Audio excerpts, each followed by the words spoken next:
কাজ করত যে স্ত্রীর সাথে মেলামেশা যদি হয় রাতের বেলায়, যুদ্ধ তো হয়েছে দিনের বেলায়, নাকি রাতের বেলা যুদ্ধ হতো ওই যুগে? যুদ্ধ হয়েছে দিনের বেলা, স্ত্রীর সাথে স্বাভাবিকভাবে মেলামেশা হয়তো হয়েছে রাতের বেলা। তাহলে ফজরের নামাজ পড়লে তো গোসল এমনি হয়ে যাওয়ার কথা, তাহলে গোসল বাকি থাকতে আবার জিহাদের ময়দানে যাওয়ার প্রসঙ্গ আসবে কেন? তাহলে কি ফজরের নামাজটা বাকি ছিল? এমন তো হওয়ার কথা না। সাহাবীদের শানে, এটা আমার আপনার শানে হলে হতে পারে, সাহাবীদের শানে এটা তো কল্পনা করা সম্ভব না। তাহলে কাহিনীটা কি? পরে ইতিহাস ঘাটতে গিয়ে বের করে দেখলাম সুবহানাল্লাহ, কে আজীব এক কাহিনী। হানজালা রাদিয়াল্লাহু তাআলা আনহুর সাথে তার স্ত্রীর রাতের বেলা কোনো মেলামেশাই হয়নি।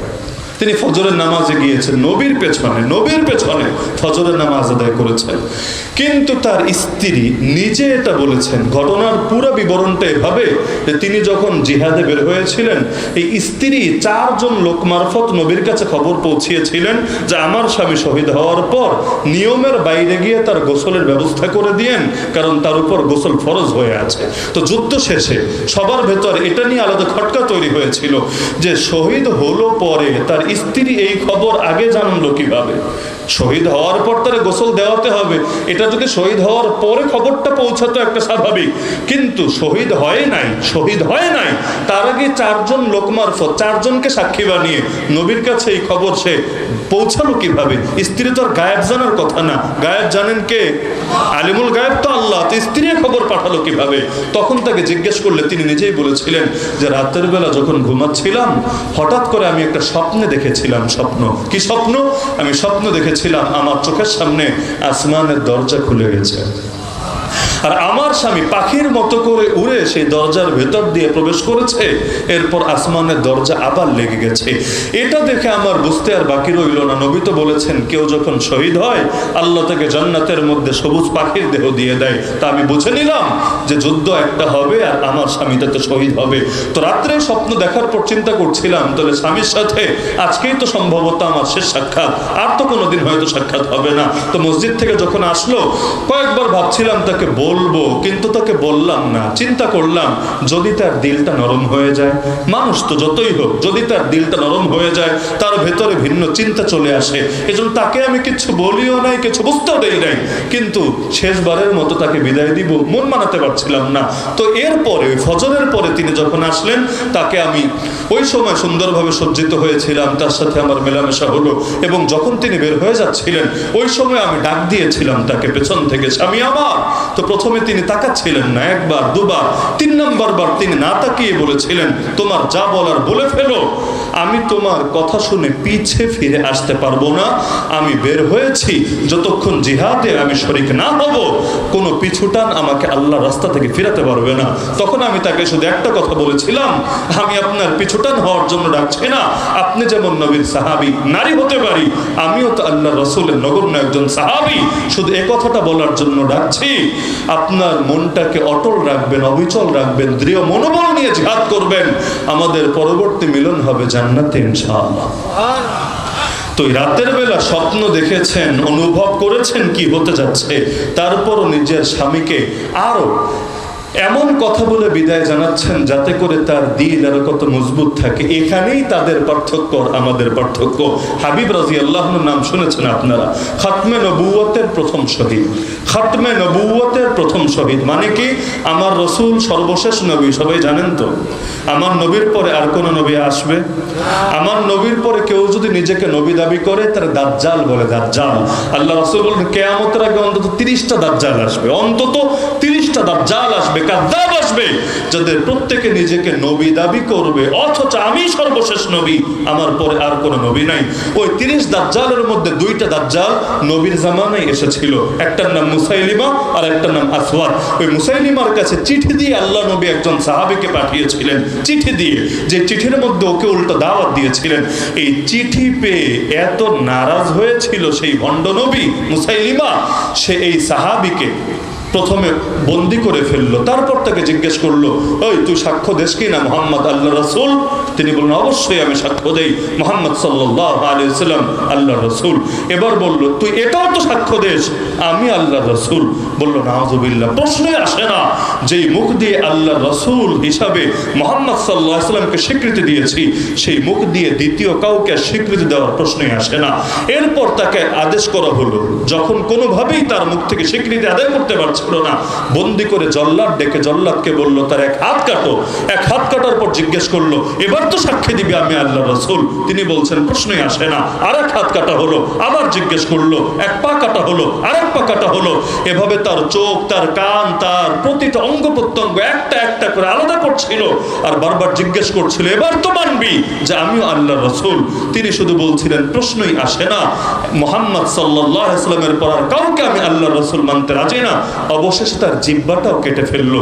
যখন আর মুখ দিয়ে বলতে পারছিলেন না, মাথা নেড়ে তিনি বুঝিয়ে দিলেন, তোকে আল্লাহ রাসূল মানি না।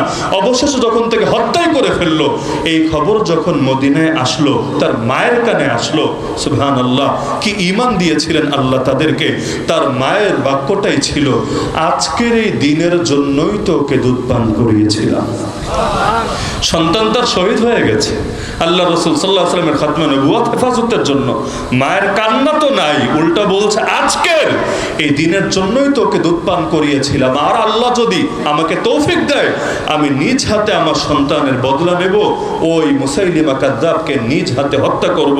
যদিও পারেন নাই, ওয়াহশী রাদিয়াল্লাহু তাআলা আনহু হত্যা করেছিলেন, কিন্তু ওয়াহশী হত্যা করার পরপরই ঠিকই এই নারী গিয়ে উপস্থিত হয়েছিলেন এবং তিনি আল্লাহকে বলেছিলেন, আল্লাহ তোমার শুকরিয়া যে আমার সন্তানের ঘাতকের উপর আজকে ন্যায় বিচার কায়েম হয়েছে। তো দ্বীনের পথে চলতে গেলে বাধা ছাড়া যদি কেউ চলতে পারতো, অন্তত আল্লাহ রাসূল সাল্লাল্লাহু আলাইহি ওয়াসাল্লাম বাধাহীনভাবে জীবনটা পরিচালনা করতেন। সুতরাং আমার শেষ কয়েকটা বার্তা, খুব মনোযোগ দিয়ে শোনেন, এখন উঠবেন না। কয়েকটা বার্তা, ছোট ছোট। এক নম্বর বার্তা হলো, আল্লাহ রসুলের উপর যদি বাধা আসতে পারে, আমার আপনার উপর বাধা আসতে পারে কিনা? দ্বীনের পথে চলতে গিয়ে যদি বাধা আসে, এর দ্বারা আমার কোনো লস হওয়ার আশঙ্কা আছে? উপরন্তু যার জীবনে বাধা আছে আর যার জীবনে বাধা নাই, আল্লাহর কাছে এই দুইজনের মধ্যে কারা ইবাদত বেশি দামি হবে? অবশ্যই যার বাধা আছে তার ইবাদত বেশি দামি হবে। সুতরাং এক নম্বর নিয়তটা করেন সকলে। এই পয়েন্টগুলোকে শেষ করব না আগেই বয়ান শেষ করে দিব? তাহলে কেউ যদি পাশ থেকে ওঠে টান মেরে বসায় দিবেন, কারণ ওটার জরুরত আমারও আছে। আমার তারা নাই, আমার তারা নেই না, আপনাদের তারা আছে। শুধু আমার তারা আরো বেশি আছে। শারীরিকভাবে অসুস্থ, অনেকদিন পর মাহফিলে আসলাম, শারীরিকভাবে মারাত্মক অসুস্থ ছিলাম, বিছানায় পড়েছিলাম। আচ্ছা, তো এখন সুতরাং প্রত্যেকে নিয়াত করেন যে আল্লাহ, যতদিন পর্যন্ত আমি দুনিয়াতে বেঁচে আছি, যতদিন পর্যন্ত তুমি সুস্থ এবং নিরাপদ রেখেছ, আমার সর্বোচ্চটুকু দিয়ে আমি তোমাকে রাজি এবং খুশি করে যাবো ইনশাআল্লাহ। কারণ আল্লাহর তৌফিক না পেলে তো আর করতে পারবেন না। আল্লাহর কাছে সাহায্য চান এবং নিজের দিক থেকে কোনো ত্রুটি রাখবেন না। নিজের দিক থেকে মানে কি? যেমন পয়সা নাই, এমনি হজ করতে পারছেন না, এটা আপনার কোনো দোষ না। পয়সা নাই, যাকাত দিতে পারছেন না, কোরবানি দিতে পারছেন না, এটা আপনার কোনো দোষ না। সুস্থ না, আপনি একটা ইবাদত করতে পারছেন না, এটা আপনার কোনো দোষ না। তো যেখানে নিজের কোনো ওজর নাই, সেখানে তো আপনার জন্য চুপ করে বসে থাকা উচিত না। যেমন ফজরের নামাজ পড়তে আপনার কি ওজর আছে আমাকে বলেন? ফজরের নামাজে কি ওজরটা আছে? আরে বাকি নামাজে তাও তো ব্যস্ততা থাকে, যে জোহরের সময় ডিউটি আছে, আসরের সময় এটা আছে, মাগরিবে ওইটা আছে। ফজরে কিন্তু অলসতা ছাড়া দ্বিতীয় কিছু নাই। আর অলসতা তো কোনো ওজরই হতে পারে না। আপনি আজকে থেকে উদ্যোগ নিয়ে টানা 40টা দিন ফজরের নামাজ জামাতের সঙ্গে পড়ে দেখেন না। এরপর যদি আপনার মজা না লাগে আমারে বললেন। এখন যেমন ঘুমে মজা পাচ্ছেন না, ঘুম ভাঙতে তো কষ্ট, ঘুম থেকে উঠে যেতে কষ্ট, কিন্তু আপনি লাগাতার বেশি না 40টা দিনও যদি কন্টিনিউ করতে পারেন, তখন দেখবেন ওই টাইমে ঘুমায় থাকাটা কষ্ট। এই নামাজের মধ্যে আল্লাহ আপনাকে মজা ঢেলে দিয়েছে। নামাজে মজা আছে নাকি নাই? নামাজে মজা নাই? নামাজ এমন মজা আছে, যেই মজা মুখ দিয়ে বলা যায় না, হাত দিয়ে ধরা যায় না, কিন্তু দিলের মধ্যে ঠিকই অনুভব করা যায়। তো এখানে যুবক যারা আছেন, মুরব্বীদেরকে আমি বলবো না, মুরব্বীরা আলহামদুলিল্লাহ এমনি তুলনামূলক অনেক বেশি নামাজ পড়েন। আমি যুবক ভাইদেরকে বলবো, আপনারা নিয়ত করেন, আমরা একদিনও ফজরের নামাজ বাদ দিব না ইনশাআল্লাহ। বলবেন হুজুর বাকি 4 ওয়াক্ত বললেন না? না, যার ফজর ঠিক তার বাকি সবই সহজেই ঠিক ইনশাআল্লাহ। যার ফজরটা যে ঠিক করতে পারে বাকি চারটা বলা লাগবে না, যে কঠিনটা পারে সে সহজটা এমনিই পারে, আর যে এইটার মধ্যে গাফলতি করে তার সবগুলোর মধ্যেই গাফলতি চলে আসে। তো ফজরে টার্গেট করেন, বাকি দেখবেন সব এমনি ঠিক হয়ে যাবে ইনশাআল্লাহ। তো নিজেরাও প্রত্যেকে টার্গেট নেন, আর বন্ধুরাও বন্ধুদেরকে ঠিক করার উদ্যোগ নেন। আরে মাহফিল তো ভাই একদিন, আমাদের জীবন তো প্রতিদিন। মাহফিল তো একদিন, জীবন তো প্রতিদিন। ওই ব্যাটারি 1 ঘন্টা চার্জ দেই, 23 ঘন্টা চালাই। একইভাবে মাহফিলে একদিন আমরা চার্জ লাগালাম, কিন্তু আমাদের সারা বছর তো এখান থেকে ফায়দা নিতে হবে। তাহলে 1 নম্বর দায়িত্ব আপনাদের, যেটা না হলে মাহফিলটাই বেকার, যেটা না হলে মাহফিলটাই বেকার, সেটা হলো মসজিদ মুসল্লি দিয়ে ভরতে হবে, মসজিদকে আবাদ করতে হবে। না হলে এত টাইলস, এত এসি, এত কিছু কি, মানে এগুলো দিয়ে হবেটা কি যদি মুসল্লি থেকে মসজিদ খালি হয় আর যুবকরা যদি নিয়মিত মসজিদে আসতে শুরু করে? সুবহানাল্লাহ, এই দেশ ধীরে ধীরে এক টুকরা সোনার মদিনায় পরিণত হয়ে যাবে ইনশাআল্লাহ। ফজরের নামাজের মুসল্লি আর জুমার নামাজের মুসল্লি আমাদের যখন কাছাকাছি হবে, আরে কিসের হিন্দুত্ববাদী আর কিসের কি, পৃথিবীর কেউ আমাদেরকে থামায় রাখতে পারবে না ইনশাআল্লাহ। দেখেন না, আই লাভ মোহাম্মদ বলার কারণে পর্যন্ত এখন এফআইআর দেয়, মামলা করে, শুধু আই লাভ মোহাম্মদ সাল্লাল্লাহু আলাইহি ওয়াসাল্লাম, আর কিছু না। আই লাভ মোহাম্মদ বলার কারণে হাজার হাজার মানুষকে পর্যন্ত মামলা খেতে হয়েছে। এমন এক জামানে চলে এসেছি, এখন ওই আরাম করার আর সুখ করার দিন নাই রে ভাই। দুদিন পর যে আমাদের ঘাড়ের উপরে সে সওয়ার হবে না, এর কি গ্যারান্টি আছে? সুতরাং প্রতিটা পুরুষের জন্য আপনারা আজম বিল জাজম করেন, আমরা ফজরের নামাজ একদিনও কাজা করব না ইনশাআল্লাহ। মনে থাকবে তো ইনশাআল্লাহ? যদি কোনো বন্ধুর মিস হয়, নামাজ শেষে বাকি বন্ধুরা দল বেঁধে আর ঘরে গিয়ে হাজির হবেন। একদিন গিয়ে হাজির হন না, চক্ষু লজ্জায় পরের দিন নিজেই এসে আগে আগে হাজির থাকবে ইনশাআল্লাহ। নারীরা পর্দার ব্যাপারে আল্লাহর ওয়াস্তে সচেতন হন, কারণ আপনি যদি পর্দার ব্যাপারে গাফেল হন, শুধু আপনি একা ক্ষতিগ্রস্ত হবেন তা না, আপনার দ্বারা আরো 10 জন 20 জন, পুরো সমাজটা ক্ষতিগ্রস্ত হতে পারে। তো নারীরা পর্দার ব্যাপারে, পুরুষরা নামাজের ব্যাপারে, এই দুইটা ব্যাপারে আপনারা সচেতন হবেন তো ইনশাআল্লাহ। আর পুরুষদের জন্য আমার আরেকটা সর্বশেষ কথা, সেটা হলো ফিতনার জামানা তো, ইমান তো আমাদের সবসময় একরকম থাকে না, এটা তো বোঝেন। চায়ের দোকানে 2 ঘন্টা আড্ডা দিলে ইমান একরকম, 2 ঘন্টা বসে ওয়াজ শুনলে ইমানের হালত আরেক রকম, সবসময় চেঞ্জ হতে থাকে। প্রত্যেকের কাছে আমি হাত জোর করে অনুরোধ করবো, আল্লাহর ওয়াস্তে কোনো ইমানি মেহনতের সঙ্গে লেগে থাকেন, ইমানি পরিবেশের মধ্যে বেশি থেকে বেশি সময় কাটানোর চেষ্টা করেন, ফ্রেন্ড সার্কেল চেঞ্জ করেন, বন্ধুর সার্কেল চেঞ্জ করেন, কারণ যার সোহবতে যাবেন তার রং কিন্তু আপনার মধ্যে আসতে থাকবে। নেশাখোরের সোহবতে বেশি বেশি ওঠা বসা করলে নেশার আগ্রহ আসবে না, রাজনীতিবিদদের সাথে বেশি ওঠা বসা করলে রাজনীতির আগ্রহ জাগবে না। একই কথা ব্যবসায়ীর সোহবতে, খেলোয়াড়ের সোহবতে, গালিবাজের সোহবতে, যারা পর্ন দেখে ওদের সোহবতে, ওই যার সোহবতে যাবেন তারটাই ভেতরে আসতে থাকবে। তাল্লাওয়ালাদের সোহবতে, ইমানওয়ালাদের সোহবতে, নামাজিদের সোহবতে, ভালো মানুষদের সোহবতে বেশি থেকে বেশি ওঠা বসা করলে ওইটার রং আপনার মধ্যে আসবে নাকি আসবে না? তো সুন্দরভাবে পরিবেশগুলো গড়ে তুলেন, বিশেষ করে যুবকরা তারা ফ্রেন্ড সার্কেলগুলো চেঞ্জ করেন, ইমানি পরিবেশে থাকেন, মসজিদের পরিবেশে বেশি বেশি থাকেন, এবং প্রত্যেকে যে ইমানি মেহনতটা আপনার ভালো লাগে, সহজ লাগে, ইমানি কোনো মেহনতের সঙ্গে লেগে থাকেন। আল্লাহ জামানের হাজারো ফিতনা থেকে আপনাকে হেফাজত করবেন ইনশাআল্লাহ। আর মনে রাখবেন, কয় ওয়াক্ত নামাজি হয়েছেন, কয়টা হজ করেছেন, এইটাই ভাই বড় বিষয় না। বড় বিষয় হলো ইমান নিয়ে মরতে হবে, এর আগে কোনো কথাই কথা না। ইমান নিয়ে যদি মরতে না পারেন, আপনি ডাবল হাজি না ট্রিপল হাজি, ওই হিসাব দিয়ে হবেটা কি?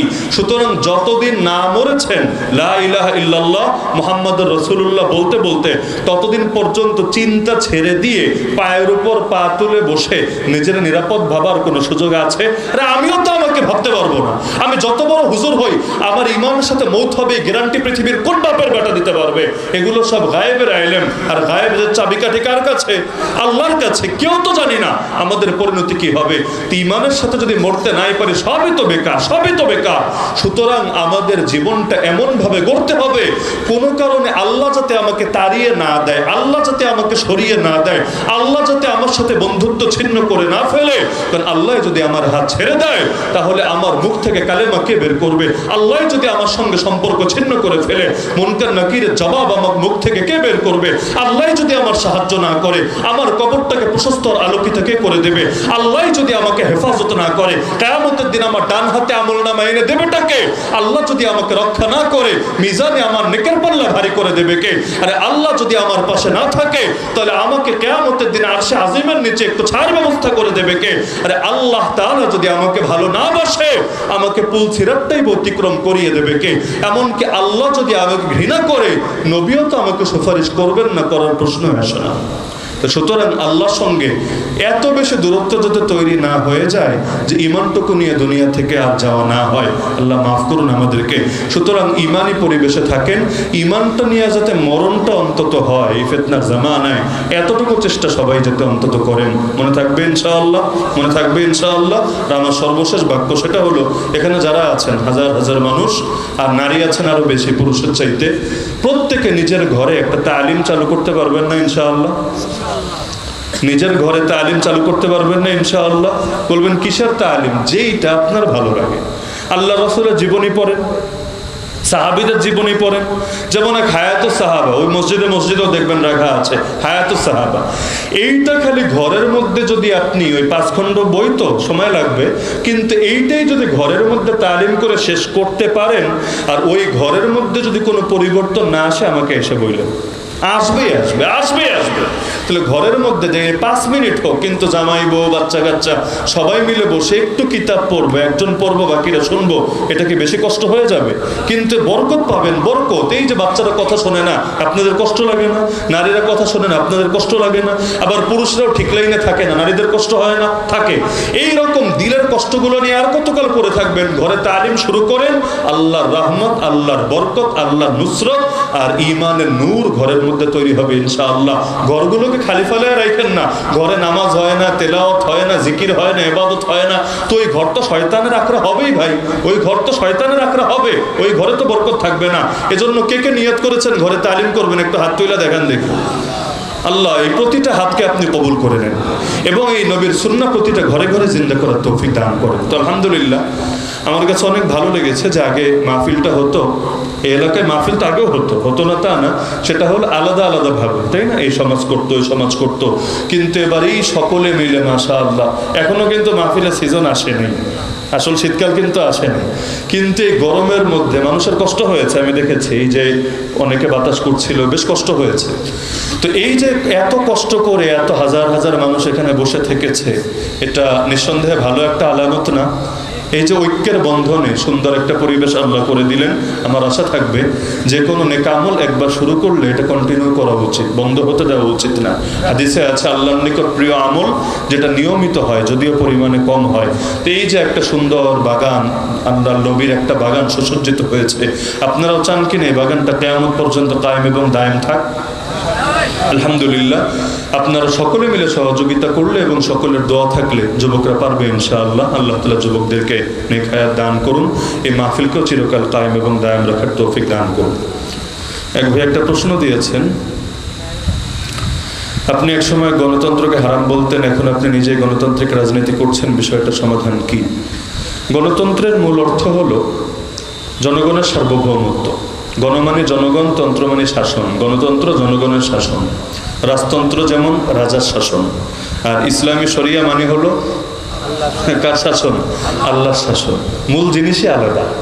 রাজতন্ত্রে যেমন রাজার কথাই আইন, যেমন ফেরাউন যেটা বলবে ওইটাই আইন, নমরুদ যেটা বলবে ওইটাই আইন, রাজার বাইরে কথা বলার সুযোগ নেই। এখনো যেসব দেশে রাজতন্ত্র আছে, যেমন ধরেন সৌদিতে লিখিত কোনো সংবিধান নাই, ওইখানে ওই রাজার কথাই সংবিধান, ওইটাই সার্বভৌমত্ব তার। এখানে তিনি যেটা বলবেন এর বাইরে কোনো আলাপের সুযোগই নেই। আপনারা দেখেছেন কাবা শরীফের এক ইমাম 7 বছর জেল খেটে গতকাল বের হয়েছে। কাবা শরীফের ইমাম শেখ সালে আলী তালিব না কি যেন নাম, 7 বছর আগে কি অপরাধ ছিল তার? অপরাধ ছিল এই যে সৌদি রাজা এবং ক্রাউন প্রিন্স বিভিন্ন অনইসলামিক আদর্শ সৌদি আরবে ঢোকানোর চেষ্টা চালাচ্ছেন, এটার বিরুদ্ধে তিনি ওই কাবা শরীফের মিম্বারে দাঁড়িয়ে প্রতিবাদ করে ফেলেছিলেন। খুব আহামরি কিছু না, জাস্ট কয়েকটা একটু শক্ত কথা, মানে ওর চাইতে শক্ত কথা প্রতিটা ওয়াজ মাহফিলে বক্তারা বাংলাদেশে ধুমায়া বলে, কিন্তু জাস্ট কয়েকটা ধিক্কার পরিষ্কার সুলভ কথা, তাও যেখানে রাজার নামও নাই, কোনো ইঙ্গিতও নাই, জাস্ট একটু করা কথা, এতেই মাত্র 7 বছর জেল খেটেছে। এর চাইতে বেশি কিছু বললে হয়তো লাশ হয়ে যেত, আর কোনোদিন খুঁজেই পাওয়া যেত না। তো রাজতান্ত্রিক দেশে হলো রাজার কথাটাই আইন, আর গণতান্ত্রিক দেশে জনগণ যা বলবে, জনগণ যা চাইবে সেটাই আইন। যেমন বাংলাদেশে পতিতালয় খোলা আছে না? আছেই তো। বাংলাদেশের সবচাইতে বড় পতিতালয় তো কাছেই, দৌলতদিয়া তো বেশি দূরে না এখান থেকে। তো এই যে পতিতালয়গুলো খোলা, মদের বার খোলা, সুদি লেনদেন চলে, আরো যত হারাম এই দেশে ছড়িয়ে আছে, এগুলোকে আল্লাহ অনুমোদন দিয়েছেন? আল্লাহ তো দেন নাই। আল্লাহ রাসূল অনুমোদন দিয়েছেন? তাও তো দেন নাই। তাহলে চলে কিভাবে?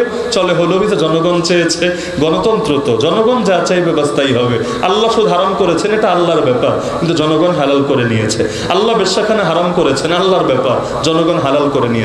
কিন্তু ইসলামী শরিয়া মানে হলো জনগণ চাইলো কি চাইলো না এটা বড় বিষয় না। আল্লাহ যেটা হালাল করেছেন হালালই থাকবে, যেটা হারাম করেছেন হারামই থাকবে। সবাই মিলে চেষ্টা করলেও হারাম কখনো হালাল হবে না, সবাই মিলে চেষ্টা করলেও হালাল কখনো হারাম হবে না। ব্যাস, আল্লাহর ফয়সালা চূড়ান্ত। যার কারণে ইসলামী শরীয়তে যারা শাসক হয় তাদের কাজ হলো আল্লাহর খলিফা হওয়া, মানে প্রতিনিধি। খলিফা শব্দের অর্থ কি? প্রতিনিধি, আল্লাহর প্রতিনিধি। তিনি সবার আগে আল্লাহর প্রতিনিধি, এরপর জনগণের প্রতিনিধি। আল্লাহর প্রতিনিধি মানে ওই আল্লাহ যেটা বলবেন খুঁজে খুঁজে বের করে সেটা বাস্তবায়ন করবে। নিজের থেকে পরিবর্তন করার, নিজের থেকে বিকৃত করার সুযোগ কারোর জন্য নাই। তো কোনো হুজুর যদি এখন ফতোয়া দেয় যে ইসলামী শরিয়া বা আল্লাহর শাসন বা বরং রাজার শাসন বা জনগণের শাসন প্রতিষ্ঠা করতে হবে, তাহলে সেই হুজুরের হুজুরগিরি তো যাবে, ওই হুজুরের ইমানই তো হুমকির মুখে পড়বে। তো এখন যদি দাবি করেন যে আমি আগে গণতন্ত্রকে হারাম বলতাম, তাহলে এখন হালাল বলি, তাহলে তো আমার ইমানে নাই হয়ে যাবে। বাস্তবে এটা কারো ফতোয়া দেওয়া লাগবে না, অটো নাই হয়ে যাবে। তাহলে ইসলামের ব্যাপারে অবস্থান কি হবে? অবস্থান আমাদের আগে যা ছিল এখনো তাই আছে। আল্লাহ মৃত্যু পর্যন্ত সেটাই ধরে রাখার তৌফিক দান করুন। সেটা হলো লা ইলাহা ইল্লাল্লাহ। বিধান কার? বিধান একজনের, তিনি কে? আল্লাহ। আল্লাহ ছাড়া দ্বিতীয় কারো বিধান চলবে না। বাকি বলতে পারেন তাহলে হুজুররা রাজনৈতিকভাবে প্রচেষ্টা করেন কেন? বাংলাদেশে যেই সমস্ত হুজুররা রাজনৈতিকভাবে প্রচেষ্টা করেন, আল্লাহর কসম, কেউ জনগণের শাসন, জনগণের সার্বভৌমত্ব, জনগণের খোদাই, জনগণের আল্লাহর বাইরে গিয়ে তাদের নিজস্ব কোনো কিছু কায়েম করার জন্য চেষ্টা করেন না। বরং এখানে হুজুরদের রাজনৈতিক চেষ্টার মূলে হলো দুইটা। এক নম্বরে দিন কায়েম না, বরং এক নম্বর হলো হাত্তা লা তাকুনা ফিতনা। আমাদের উপর যে ফিতনা চেপে আসছে সেই ফিতনাটাকে যতটা সম্ভব রুখে দেওয়া। এই যে আমাদের মাথার উপর হিন্দুত্ববাদী আগ্রাসন চেপে আসছে, কখনো পশ্চিমা আগ্রাসন চেপে দেওয়া হচ্ছে, কখনো এই দেশের আলেম ওলামা এবং ইসলামী প্রতিষ্ঠানগুলোর অস্তিত্বকে হুমকির মুখে ফেলে দেওয়া হচ্ছে। এগুলোর অস্তিত্ব যাতে হেফাজত করা যায় সকলে মিলে ঐক্যবদ্ধভাবে, এবং যেই সমস্ত হারামগুলোকে হালাল করে রাখা হয়েছে, হালালকে হারাম করে দেওয়া হয়েছে, এগুলোকে যাতে আবার আপন অবস্থানে ফেরানো যায়, এর জন্য নিজেদের সাধ্যের সর্বোচ্চটুকু দিয়ে চেষ্টা চালাতে থাকা। এই চেষ্টা চালানো দরকার নাকি দরকার না? নাকি আমরা এটা বলবো যাদের জেলে ঢুকিয়েছো আরো ঢুকাও, সবাই নিয়ে জেলখানায় ভরে রাখো, মাদ্রাসা বন্ধ করো, মসজিদ বন্ধ করো, যা করো, আমরা বসে বসে খালি ওয়াজ করব, বসে বসে খালি দাওয়াত দিব আর দোয়া করব, আর কিচ্ছু করব না? নাকি আমরা প্রতিবাদ করব? নাকি আমরা তাদের বিরুদ্ধে একসাথে প্রয়োজনে রাস্তায়ও নামবো? এমনকি কিছু প্রতিবাদ তো সব জায়গায় করা দরকার, খালি মাহফিলে বসে প্রতিবাদ করলে হবে না? সংসদে দাঁড়িয়েও প্রতিবাদ করা দরকার আছে। সংসদে যদি সব লোক মদের পক্ষে চলে যায় তাহলে মদের আইনটা ঠেকাবেন কিভাবে? এরপর সারা বছর মাহফিলে সরকারে ধুয়ে দিলেও লাভ নাই।